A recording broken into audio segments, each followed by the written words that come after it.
Do you think of Facebook as a media company?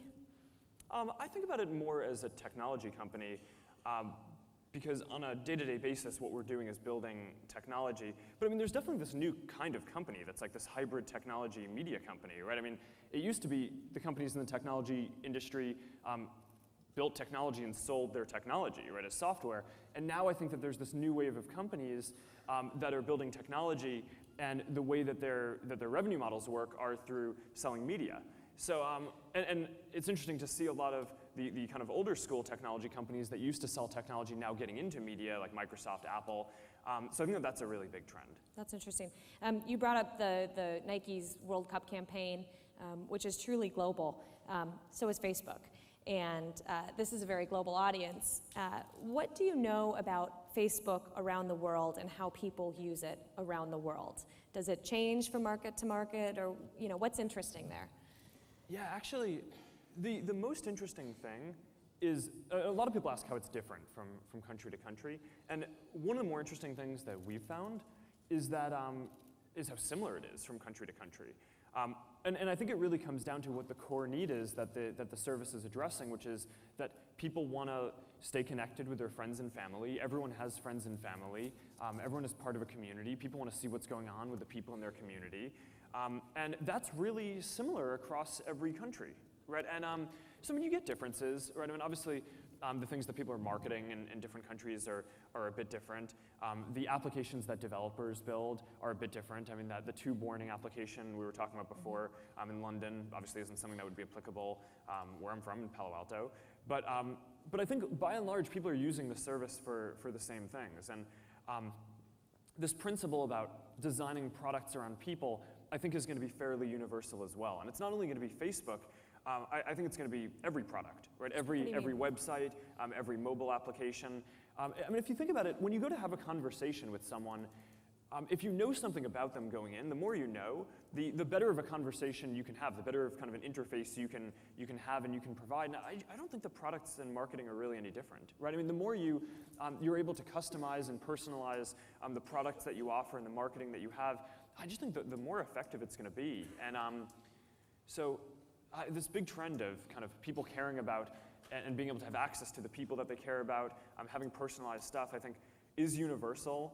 That's why I think it's such a big market, and I don't think it's just Facebook. Yeah. Are there any countries that have kind of interesting usage patterns that are particularly different? I mean, I think of places like India, where mobile penetration is really high, but people sitting behind a computer maybe, is not so common. Yeah, India is interesting because internet use is relatively small there for the size of the population. I think the last time I checked, it was around 40 million people on the internet, which is tiny compared to the population. Right. So yeah, I mean, we're getting our first crop of countries now that interestingly have more mobile usage than web usage. And I think everyone just thinks that that's only a matter of time until that happens more universally. But it's kind of cool to see it start happening in some of these countries that are more mobile-centric. Do you adapt to them? I mean, how does Facebook work in a mobile-centric country? Well, one of the things that's interesting about building technology now is the platforms are pretty fragmented, right? I mean, when I got started in 2004, there was really no question I was going to build a website, right? I mean, software was kind of too hard to build, and I think most things were going to the web, so a lot of software development was on the way out, and mobile phones weren't penetrated enough yet, and the platforms weren't developed enough, so it's like, all right, you're going to build a website.